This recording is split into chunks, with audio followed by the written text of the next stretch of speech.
And we are happy to welcome to our studios Shelagh Grant. She is the author of Polar Imperative, and you continue a nice tradition we have here on the agenda where we have the winner of the Lionel Gelber Prize come in and do an interview all about your work. So welcome and congratulations. Well, thank you, Steve.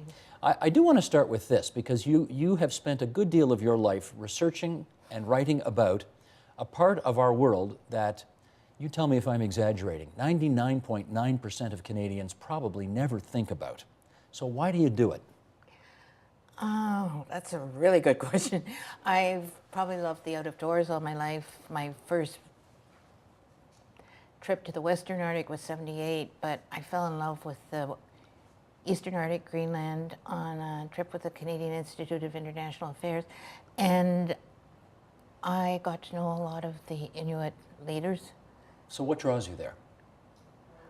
Something that's unexplainable, polar passion. I'm an armchair explorer, except I understand there's something addictive. There's no question. Well, let's see if we can figure out what that addiction is based on through the course of our conversation here. And to that end, let's put a map up because, again, you tell me I'm wrong, but I think almost all the people of this country who live within a couple of hours of the U.S. border, most of them anyway, don't think a lot about the North Pole and the polar imperative that you like. What are the main countries that are the big players up in the north today? Actually, in the circumpolar, it's Russia, Norway, Denmark, to a lesser extent, Canada and the United States. North American Arctic, which I cover in Polar Imperative, Greenland, Denmark, Canada, and the United States. Are we a big player? I know we're trying to be. Are we? By virtue of the land and the resources, we're huge. Versus fiscal resources to invest and do what we ought to, very small. Okay, let's try to tell some of the history of this region that we're talking about right now. You wrote in the book that major changes took place on the 19th century map of the North American Arctic, for example. Like what? The biggest one was well, the two came together, the transfer of the annexation of the Hudson Bay Company lands, but the big one with the Arctic Islands, when Britain transferred them to Canada, Canada didn't even have a ship to monitor what was going on up there. They had no idea, and the British Admiralty didn't even have sufficient charts to give boundaries of what they were supposed to have transferred. In other words, it was a large unknown, and 25 years went by until Canadian officials realized how precarious their title was to the Arctic Islands. Well, help us understand that a little bit better, because we get all this land, and you tell us it's significant, but we basically don't do anything with it for a quarter century? We poked around Hudson Strait a little bit to see whether we could get to Churchill's. Winnipeggers wanted to connect to the Arctic, but Britain wouldn't give any support for research. We were on our own. We did some geological survey studies were done, but mostly around Hudson Strait, and all of a sudden, there was a lot of interest from other countries in the high Arctic. And is that why we got interested? Oh, yes. That's why we got interested. Well, let's quote John A. Macdonald, okay?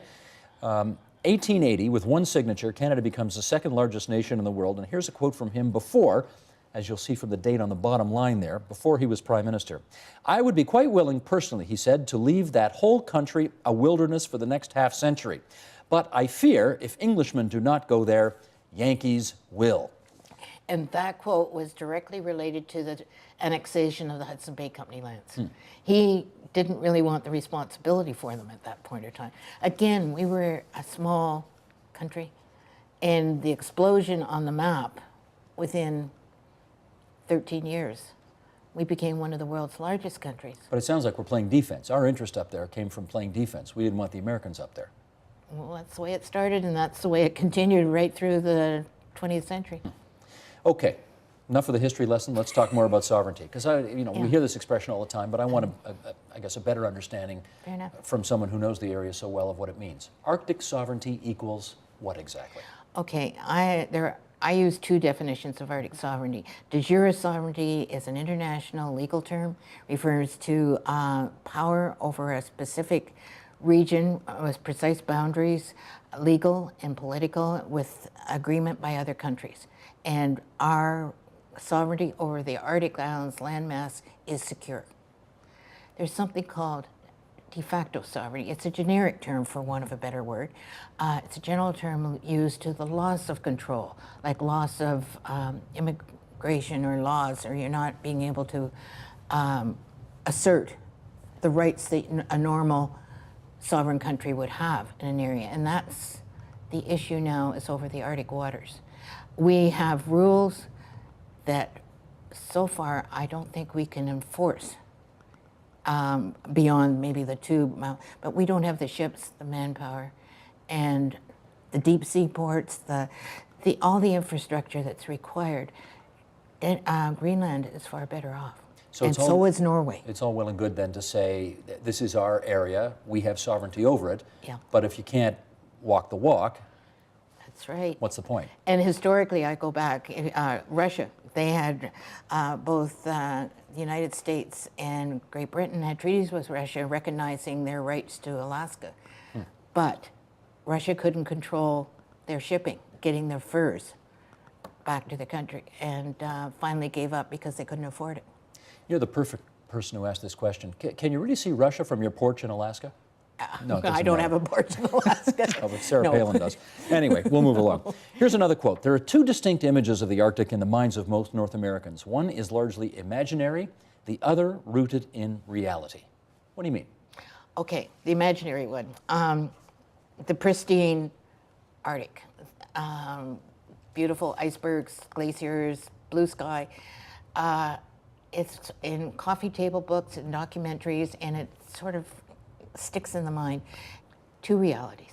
One's even greater than when I finished the book, but first one is a homeland of the Inuit and indigenous people of the Arctic, part of their ancestral heritage. They don't want to move. That's their homeland. The other prong is that demand for Arctic resources. And I don't just mean oil and gas. I'm talking about lead, zinc, rubies in Greenland, It's all up there. uranium. It's all up there. All of a sudden, it's like Martin Frobisher's days gone wild again. Okay, let's go to the Arctic's future. Today, 21st century, what do you think the biggest challenges we face as Canadians in dealing with our challenges and hopes for the Arctic? That's a good question. Arctic sovereignty is more than a legal right. I perceive it's also a responsibility to the people up there, to the Inuit, and to the land.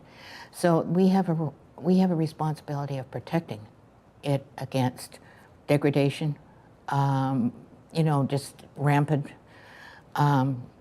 pollution. So a responsibility to the people who live there. Yes. Okay? Yes, and well, to all Canadians. It's like destroying part of your own country. Yeah, I know, but again, 99.9% of Canadians don't think about that. That's I know true. you want them to, that's why you wrote That's the right. book, but Yeah, and the other aspect of that, when I mentioned it, was homeland to the Inuit.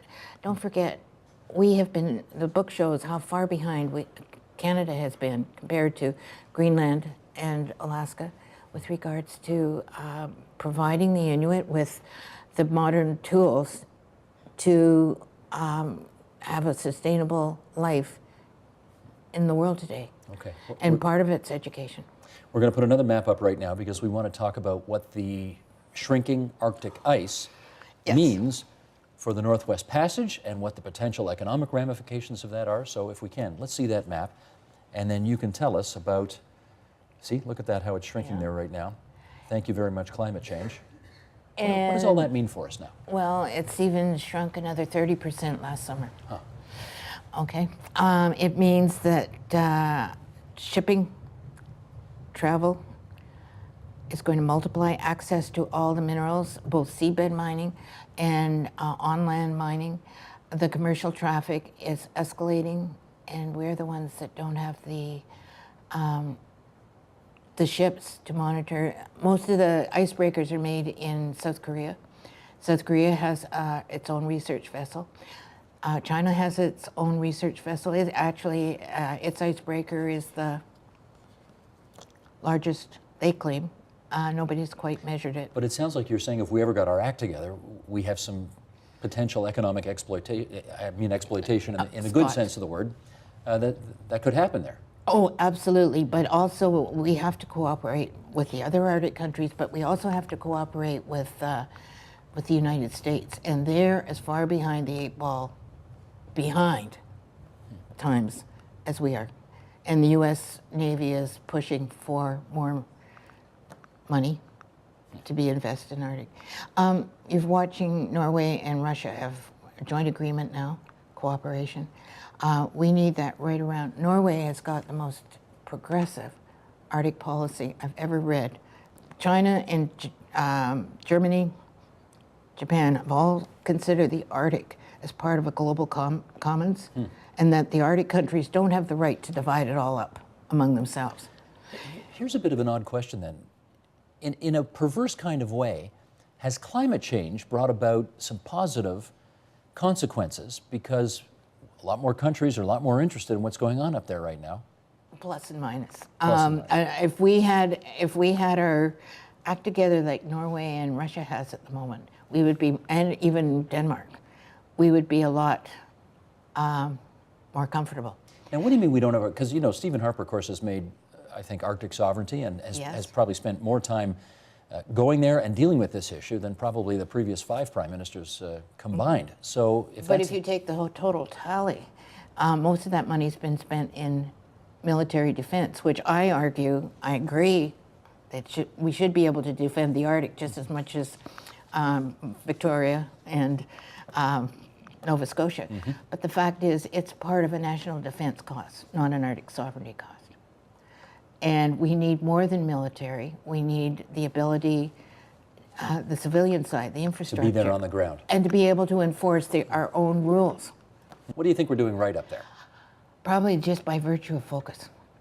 We are slowly increasing educational support. I would say we have to do that about 10 times more to get them retrained.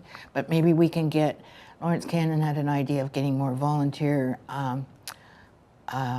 support from the mining companies and that of retraining the Inuit themselves. But then it's getting other people to do it. We're still passing the buck of the next generation. We are far behind. And if the Liberals and Conservatives, whatever government was in power, as long as the ice protected us, we didn't have to do very much.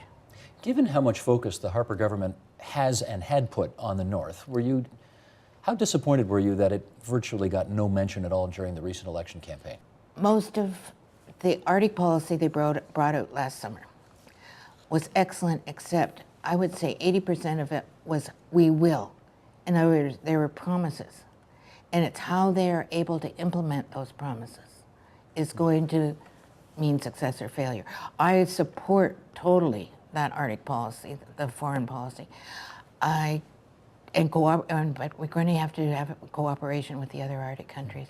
I would be supportive if we're getting action. It's just we seem to be stalled. One last thing. We've had a number of people on this program who are really, and I'd put you in this category, emotional and passionate about what goes on up there. How widespread do you think that feeling is in this country today? Anybody who's worked up there. If you've been up there, I can't explain it, it's addictive, but it's worth saving. It's more than polar bears, and it's more than people. It's part of Canada, and we've managed to hold on to it all these years. That's why I want people to know as much as they can about Arctic history and get up there if they can and make up their own mind. Well, they can find out more about the history by reading Polar Imperative, which was your book that won the Lionel Gelbert Prize. And we wish you well with that. We congratulate you for being the adjunct professor at Trent University that you are, and we thank you, Shelagh Grant, for coming into TVO tonight to talk to us about this. Well, I'm honored that you asked me. Thank you.